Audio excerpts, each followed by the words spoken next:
I had two trees. I had a tree in the front yard and a tree in the backyard. The backyard tree was a peach tree, and I absolutely loved that tree because anytime you got hungry out playing, all you had to do is go over to the peach tree, find a peach that didn't have a wormhole in it, because some of them did, pluck that, and if mom wasn't looking, you didn't even have to rub that off. You can just eat it, and it was great because you just, this peachy juiciness comes out, and anytime you want, you can have a snack. I love that peach tree. We had another tree. It was a tree in the front yard, big old pine tree. I mean, it was massive. It went up to the clouds, I'm sure of it. Of course, I was a little guy. Everything's bigger when you're little. It was one of those pine trees that went all the way down to the ground. You know, the branches go to the ground, so that means that as a kid, you could climb in there and hide out if you didn't mind the sap, and as a kid, I didn't mind the sap. Mom minded the sap. I didn't mind the sap. And my cousin and I, we would hide out from our sisters there, and we'd have a fortress there, and so it was cool. Tree in the backyard, tree in the front yard, great trees. Love those trees. But there was another tree. It was a tree that was across the street. And it was a big climbing tree. It was the best climbing tree in the neighborhood. In fact, there really weren't any other climbing trees. This was the climbing tree. We loved this tree. The reason we knew that it was a good climbing tree is because we once climbed it. But that's when Mr. Grumpy came out. I don't know his name. That's just what we called him. That's when he came out, and he told us with some very strong language that was a bad idea for us to be up in his tree.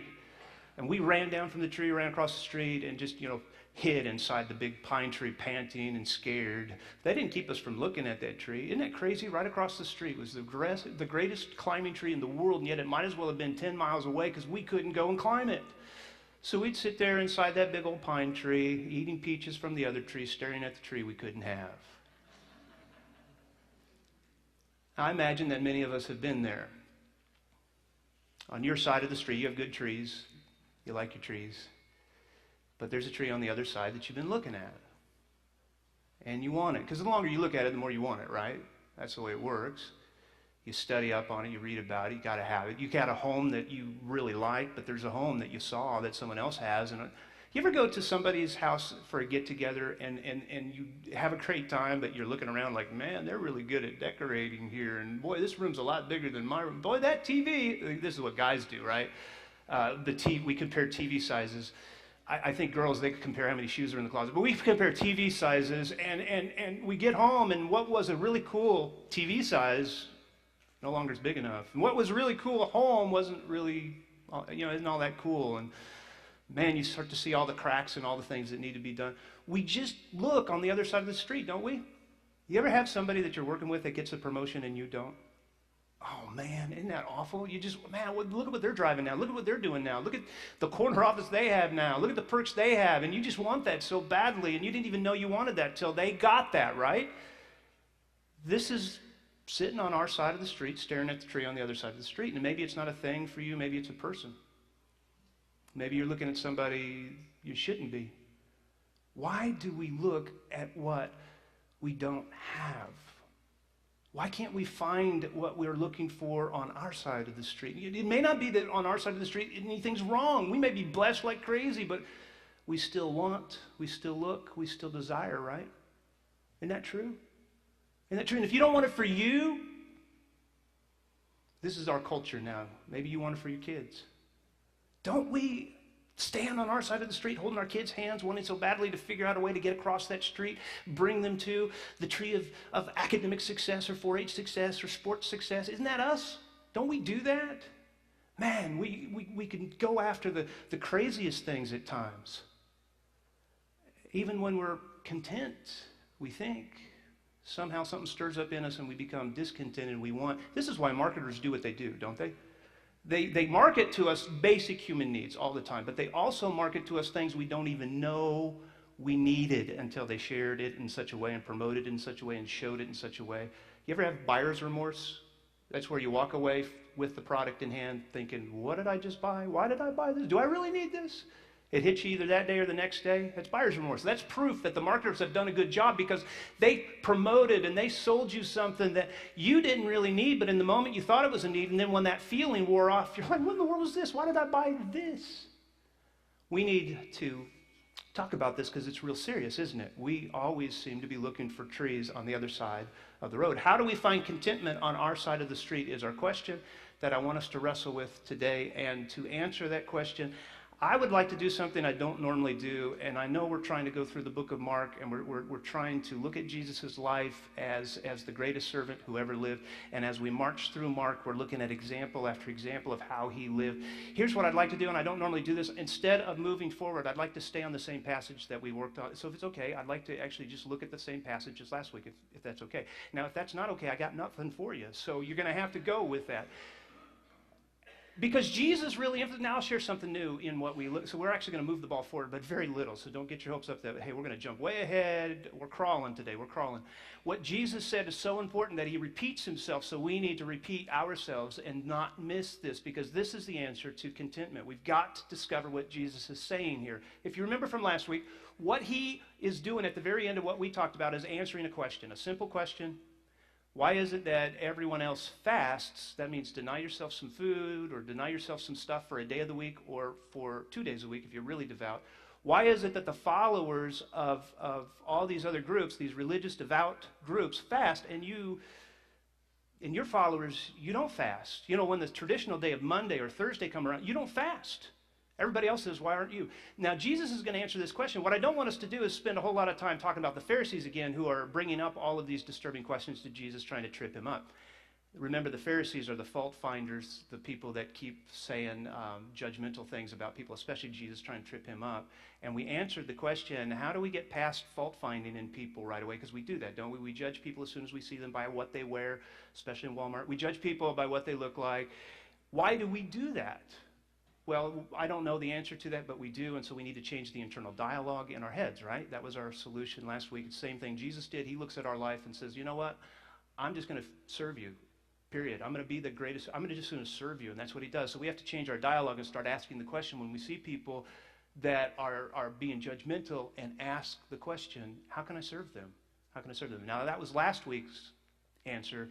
We need to answer, how do we get commitment, or contentment, here and now, in our life on this side of the street? That's the question we want to deal with. And I just want to go to the answer Jesus gave, not really deal with what the Pharisees are doing. We're actually going to come back to the Pharisees because the Pharisees keep coming back to Jesus, but not today. So here's the deal. Jesus is now going to answer the question about fasting, denying food, or denying something in your life for the purpose of something. We're going to discover that. But he's going to answer it with an illustration or parable. So he says, remember this, how can the guests of the bridegroom fast while he is with them? So he brings up this whole imagery of a wedding and says, how can the groom, right? The bridegroom, we call him the groom. How can the groom, when he comes into the picture, how can everybody fast? This is a time for feasting, not fasting. It's a time for celebration. Now, this kind of hits us a little odd. You know, we get the idea that a wedding is a real happy time, but the groom showing up is a cause of celebration. Listen, if you're at the reception and they just announced that the groom is showing up, you're thinking, what? They just had a fight? It's already over? Man, I was looking so much forward to this chicken. And, you know, so we don't understand, but we got to understand their culture. In their culture, the wedding actually took place in the parents' home. There wasn't a big celebration. They just made an arrangement. That was the actual beginning of the wedding, and the celebration came later.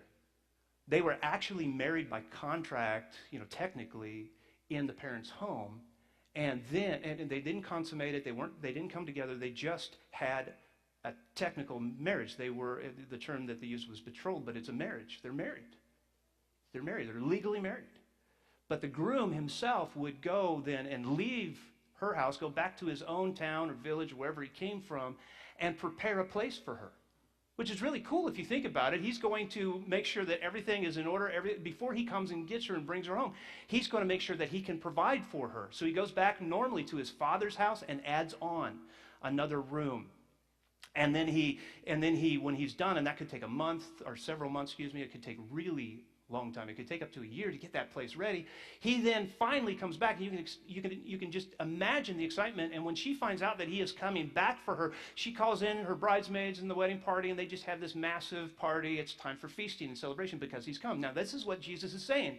He's saying, because I am here, because I have come, this is a time for a great celebration. It is not a time for fasting and reflection. It's a time for feasting. And so everybody should be excited and feasting and fasting. Okay, not fasting. So here's the deal, though. when we read that, we think, oh, Jesus doesn't think we need to fast anymore, right? We're done with the fast. We don't need to fast anymore. We don't need that old, it's such an old religious practice. In fact, think about this. When was the last time you actually fasted anything? Maybe if you observed Lent, you fasted at that point. That's awesome. But when did you ever fast? And you're thinking, well, maybe it's just something that's old-fashioned. It's in the Old Testament. It's written about a lot in the law of God, but it's not needed today. So what's this fasting all about? Do we really need to fast? And then Jesus just turns it all around and says, well, wait a second. There is a time for fasting.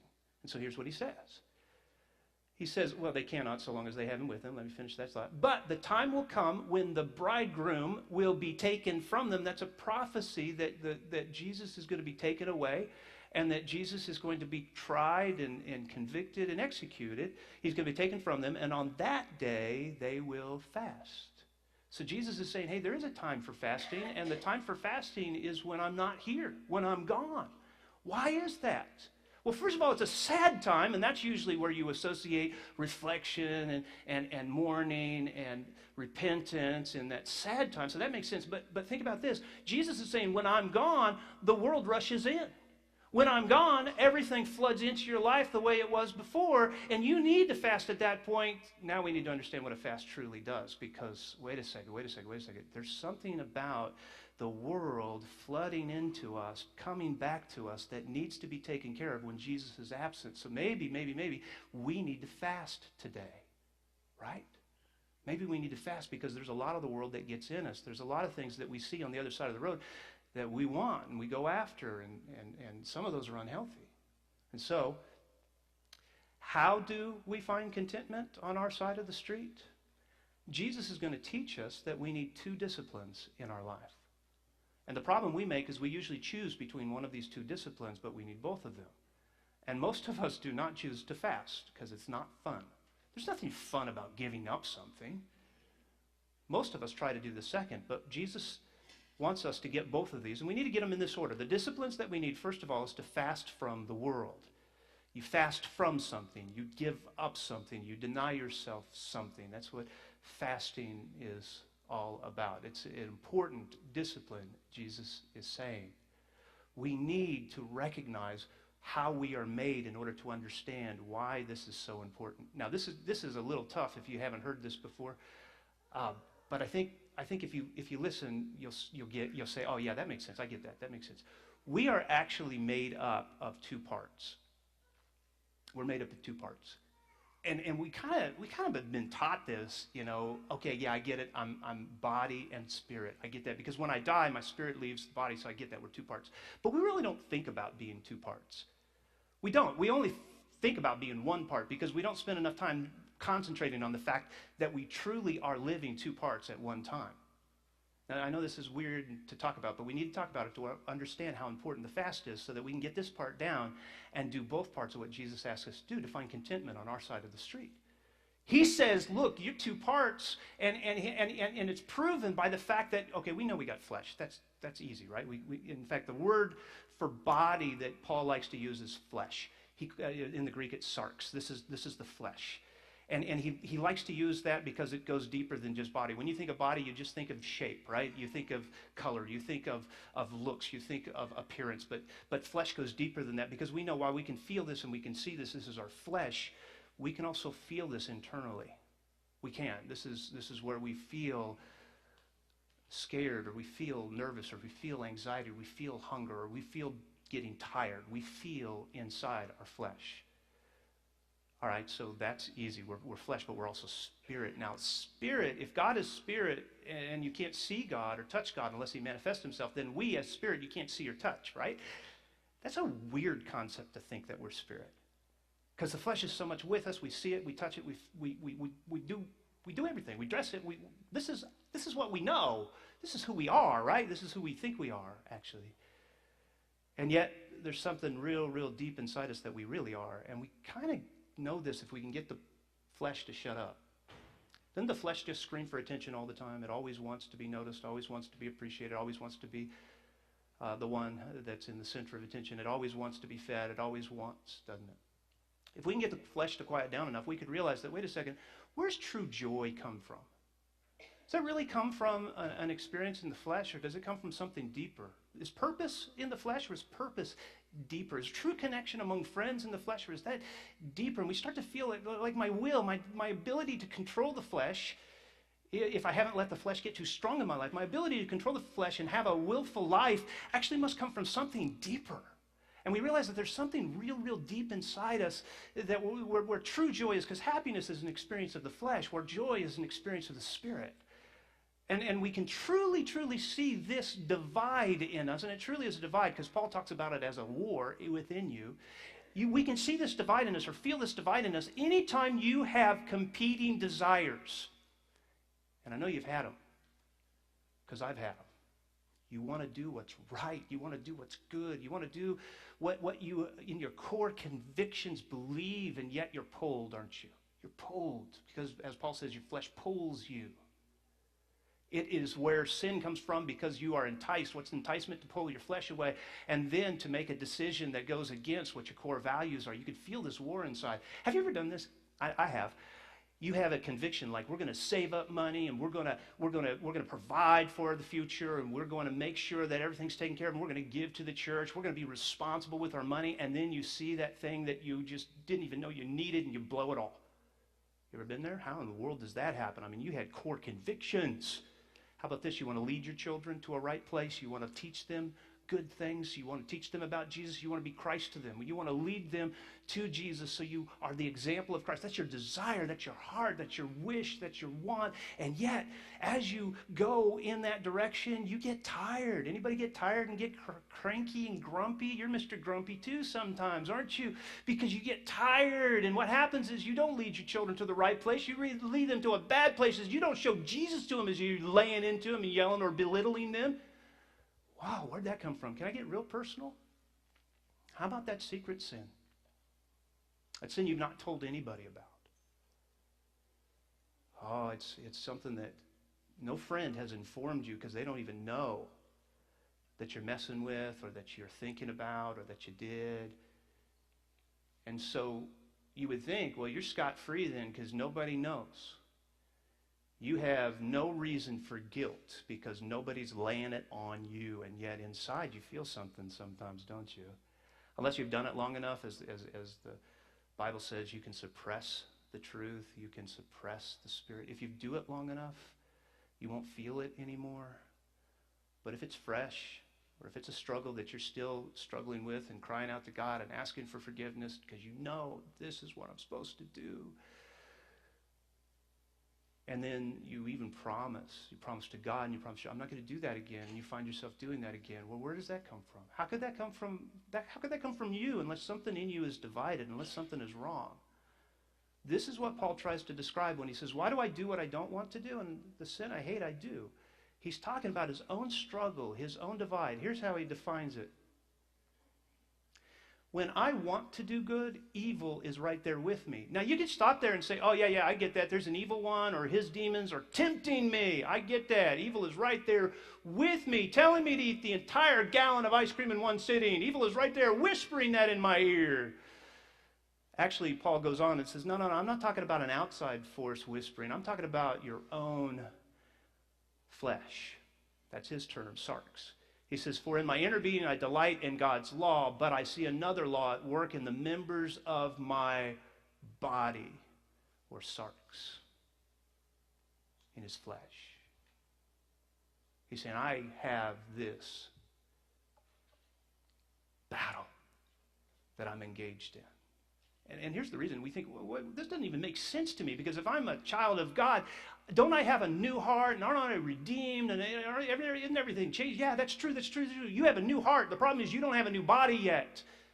And that's why, as a Christian, you could really want to go in one direction and end up going in another because of this war, this battle between the two. And so this whole idea of fasting from the world is to try to get the spirit to get stronger while the flesh gets weaker. And I know that goes against everything we've ever been taught. We're supposed to be number one. We're supposed to be the best. We're supposed to grow stronger. We're supposed to get better. And yet Jesus keeps talking about humility. In fact, Paul even says to his friend Timothy, look, exercise, that's good for the body. It really is. But just a little bit is good. What you really need to concentrate on is godliness, because that's not only good for your soul, your spirit, but for eternity.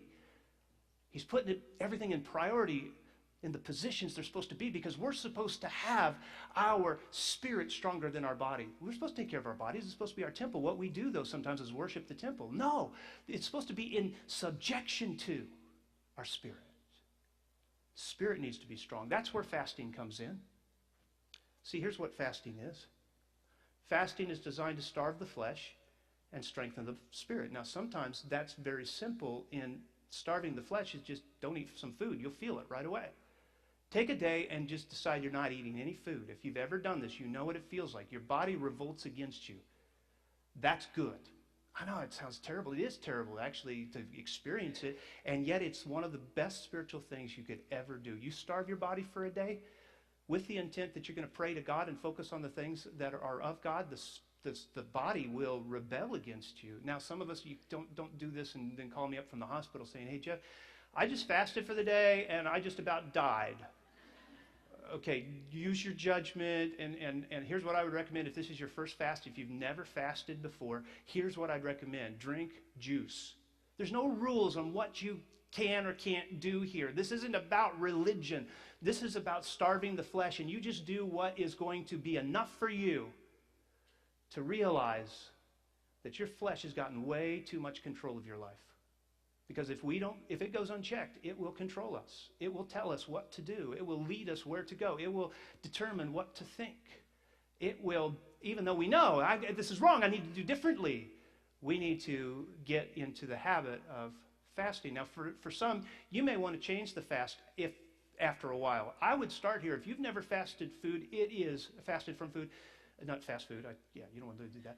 If you've ever fasted from food or never fasted from food, you need to start here because it's going to rock your world. It is not easy. In fact, here's what I would suggest. What else other than food does the flesh like? The flesh likes pleasure. It likes comfort. Well, if you take away food, is that pleasurable? No. Is that comfortable? No. So guess what? You take away food, you get really, really grumpy. It'd be a good idea to try to do this on a day that you have little interaction with anyone else. But you may want to move on from this. Once you realize, you know what? That exercise proved how tied my flesh is, or how in control my flesh is, because that was hard. To focus on God only and not on food. Maybe for you, the thing is, you got this thing in your house called a TV that you cannot, for a day, go without seeing your programs. I know during Olympics, that's hard, right? I mean, we are just like always, the Olympics are crazy. They've definitely interrupted our life. I get that. But what about the rest of the year? How much control does that thing have in your life? It feeds the flesh. You got to have it. And if you go a day without it, it's like a mini addiction, right? Well, what if you decided that's what I'm going to fast from? Oh, I know. That's like, okay, I'll do food, but no way, Jeff. But maybe that's your thing, right? That's what's got control of you. You find the thing that's got control of you. For some of us, you could take it to the level of thought life. This is like the hardest fast ever because it takes strong self-discipline to say, I am not going to think about this for an entire day. How is that even possible? Well, it's not possible to actually do it perfectly, but what it is possible to do is to set up a system in which you remind yourself that you're not thinking about whatever it is that you've been dwelling upon for an entire day.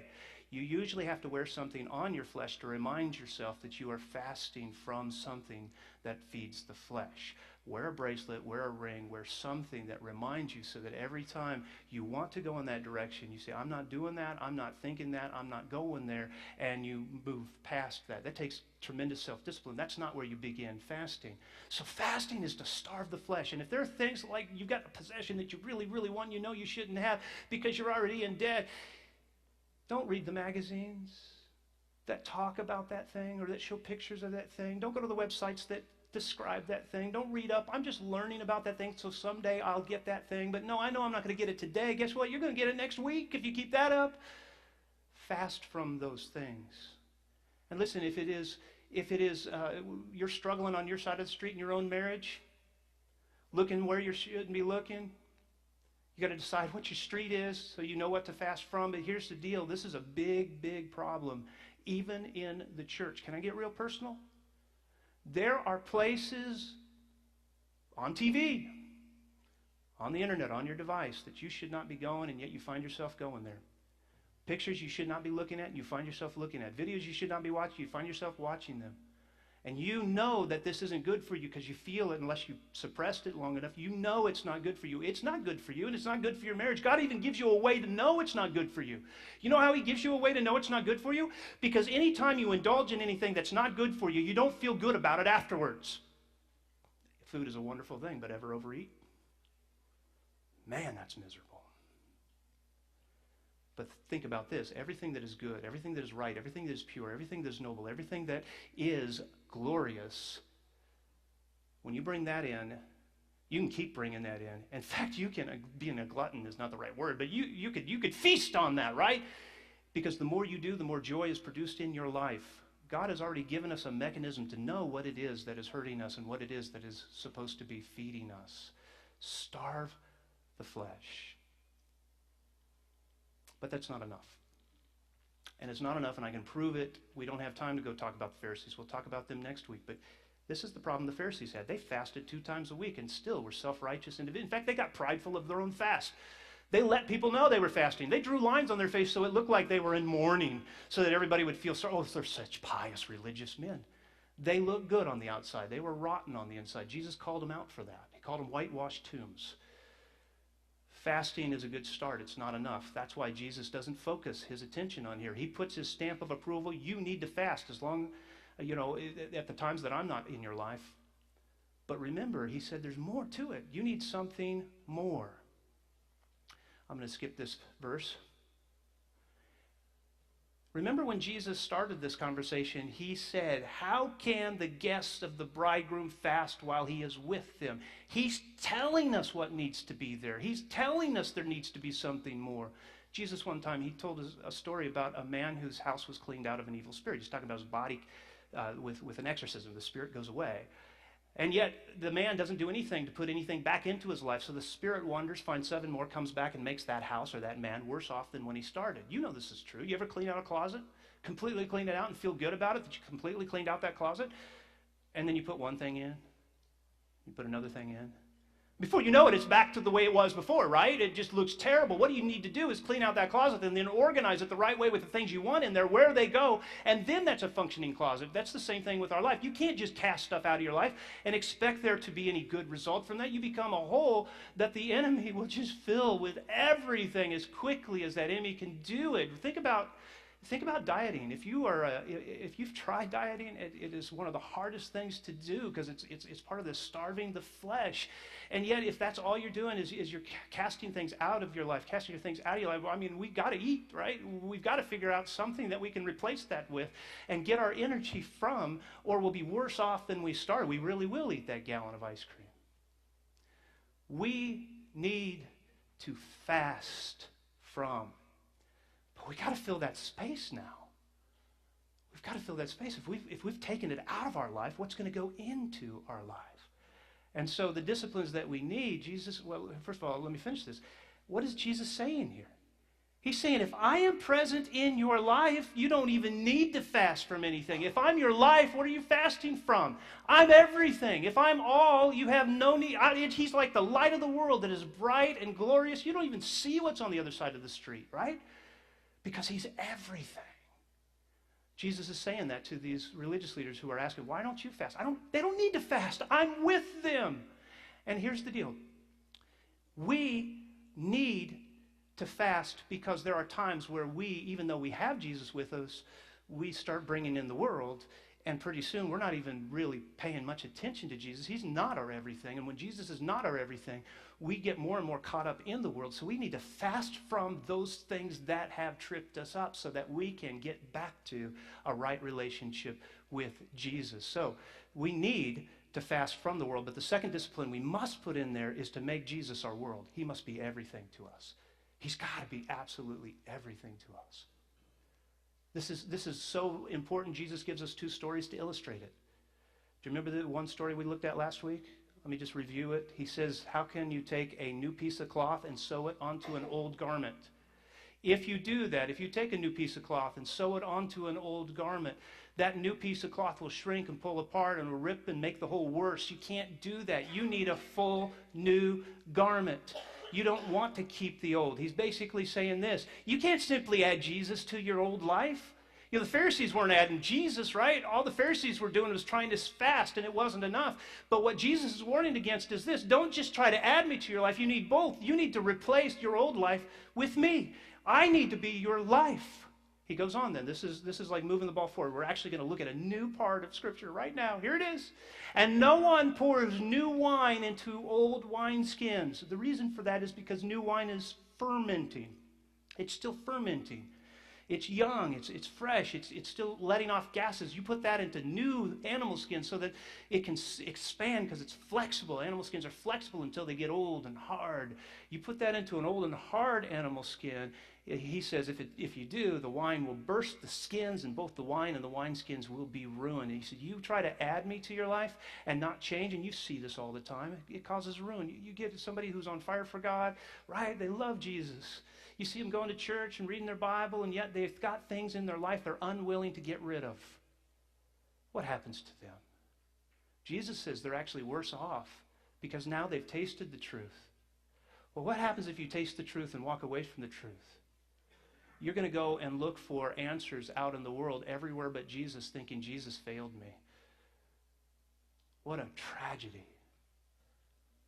We have to teach people to do what Jesus says. Deny yourself and take up the cross, which are both the same thing, right? Die to self and follow me. Don't try to follow me without denying yourself. Don't try to follow me without fasting. Don't try to feast on me without fasting from the world. That's what Jesus is trying to teach us. Okay, so we need to do this, right? No one pours new wine into old wineskins, but how do we do this? How do we make Jesus our everything? You know, if my dad had just showed up with a backhoe, which would have been pretty awesome because where I grew up, we didn't have backhoes. But if he showed up with backhoes, with a backhoe and just started to dig up our old pine tree, first of all, I would think that's the worst thing in the world. Dad, what are you doing? That's our pine tree. Where are we going to hide from our sisters? You know, that type of thing. But if he dug it up and said, don't worry, son, I'm bringing something better, and this huge, huge truck pulls up with this massive tree that he's putting in, and this tree is the largest tree. It goes up to the sky, and you could climb forever. It's the best climbing tree. It has fruit for all seasons. Every season, it's a different fruit, and it had all the hiding places you want. It was just the most glorious tree. If you had the most glorious tree, you would never seek another tree. That's what Jesus is wanting.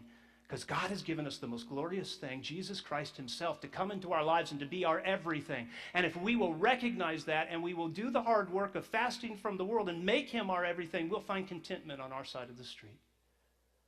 It's not easy, though. It requires sacrifice. It requires pain. It requires determination. And it requires not just negative disciplines. Negative disciplines are the fasting part, but positive disciplines. A discipled life or a disciplined life includes reading about our God. Instead of reading the magazine or the website about stuff you want, why don't you read about God? It's called daily Bible reading. We make a big deal of it here because it's what feeds your spirit. What about prayer, talking back to God? He talks to you through his word. You talk back to him. In fact, you even hear him in that conversation. What about connecting with one another? We need each other. We need each other now more than ever. We can't give up on each other. We're in this thing together. We're family. We've got to walk through this tricky thing called a relationship with God that is the hardest thing you will ever do. We cannot do it alone. We need each other's support. We need each other's strength. We need each other's encouragement. This is why he's given us this community. So we need to surround ourselves with those that are like-minded, that say, I just am struggling, and just be real, and I don't know what to do, but together we can make it. And as long as we keep encouraging each other on our fasts and encouraging each other on our walk, we can make this together. We can do this thing. I want to pray for you and me in this because it's the hardest thing you'll ever do. But I also want to pray if you're sitting there thinking, I have never really even surrendered my life to Jesus. I want to pray for you too, that you do that you recognize it's not healthy, it's not good for you to continue to seek acceptance from the world or applause from the world, or the things the world offers, the lusts of the world, the desires of the world. That those things, they just feed your flesh and make you more miserable, and all along you know there's something that you want, but you can't get there because your flesh is way too much in control. I want to pray for you that you recognize that you don't even have a chance without Jesus' Spirit, because the reason the Spirit is stronger than the flesh is not because God created it that way. When the fall happened and the split between us, in us happened, when the fall happened, the flesh is what took over and was in control. Unless you have God's Spirit alongside your spirit, you don't have a fighting chance. You need Jesus. And Jesus came and Jesus died so that you could live with power. Now, a lot of times we think of Jesus dying on the cross for our sins so that we can have a ticket to heaven, right? Jesus died on the cross so that we could have Jesus' Spirit, his power within us, so that not only do we have a destination, but we have a fighting chance in this world. Otherwise, the flesh is too strong. The only way you can have control over your desires that are fleshly is if you have God in you. So if you don't have a relationship with Jesus Christ, I'm going to invite you to come right up here when we give an invitation. The worship team's going to sing, and during that time you come, and I want to share Jesus with you and how to have that relationship. Not just adding him to your life, but giving up your life. That beautiful symbolism of dying to self in baptism, raising again. I want to talk about all that. But your first step is just to surrender. Just surrender. And so I'm going to ask that you stand so we can pray.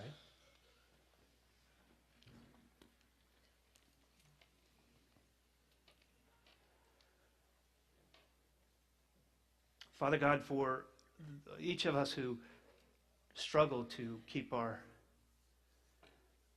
focus on the things that you blessed us with, I pray that you will help us to have this